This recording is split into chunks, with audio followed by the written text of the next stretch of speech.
Well, for more on this, then, France 24's international affairs editor Angela Diffley joins me now on set. Hi, Angela. So what do you think, then, that we should make of Donald Trump's message to Putin, this threat, the idea that the U.S. has already been doing Putin a favor?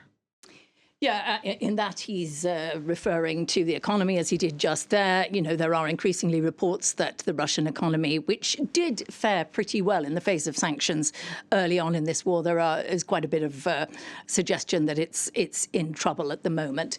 As to these tariffs and sanctions, already at the moment, Russia is not exporting a lot to the United States. Phosphate, fertilizer, platinum, not much else. Joe Biden already had imposed sanctions on and tariffs.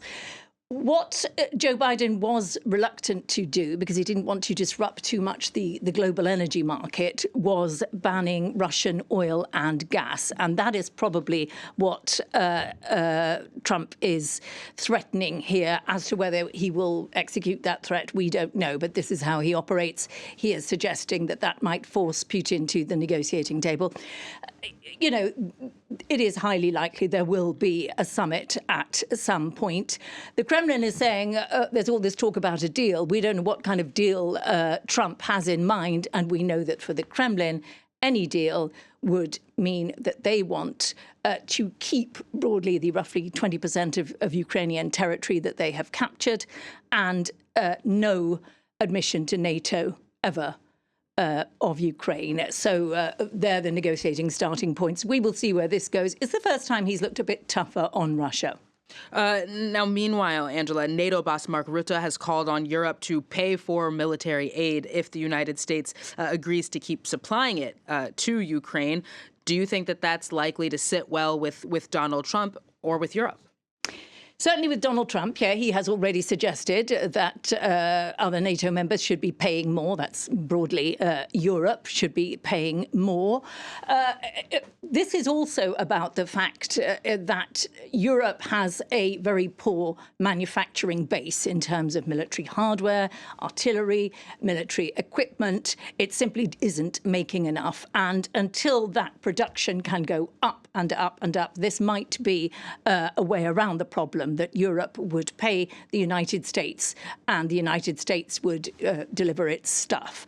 That said, we are already looking at a situation within NATO where of the 32 members, only 23 of them are likely to reach that 2% of GDP, gross domestic product, target that most members are meant to spend 2% of their GDP on their military budget.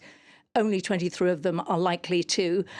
Trump wants that up to 5%. So where are they going to find the money and the will to pay for American military help for Ukraine? It should be said, Mark Rutte also said in that speech at Davos that if Russia wins the war against Ukraine, it will be very, very serious in terms of undermining the whole business of NATO. Which he indeed said would cost trillions to recover from, Angela. Finally, then, the idea of European boots on the ground in Ukraine is surfacing again. Do you think there's any substance to that? I will just add that this came in just a few moments ago. Ukraine acknowledged that there are discussions with partners on foreign military contingents, but that they are in the very early stages, and it's too soon to talk about numbers for now. Yeah.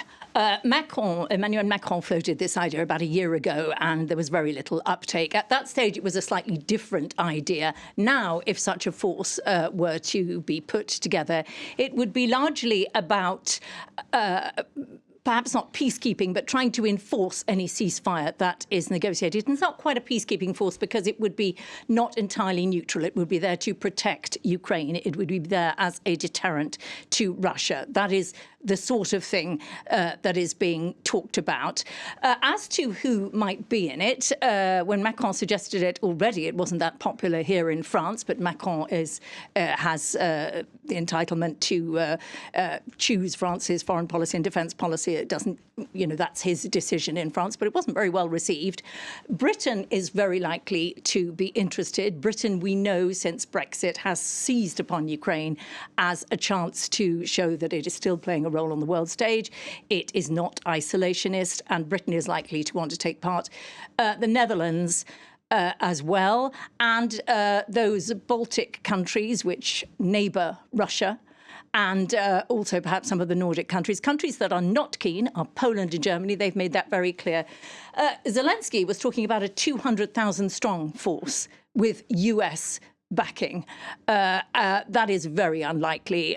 Most people are talking about numbers somewhere between 40 and 50,000. We will see if this ever materializes. Angela Diffley, thank you very much. Just one thing, Macron's always talking about Europe being sidelined from talks. This is one way of making sure Europe will not be. We'll see if anything becomes of it then. Angela, thank you.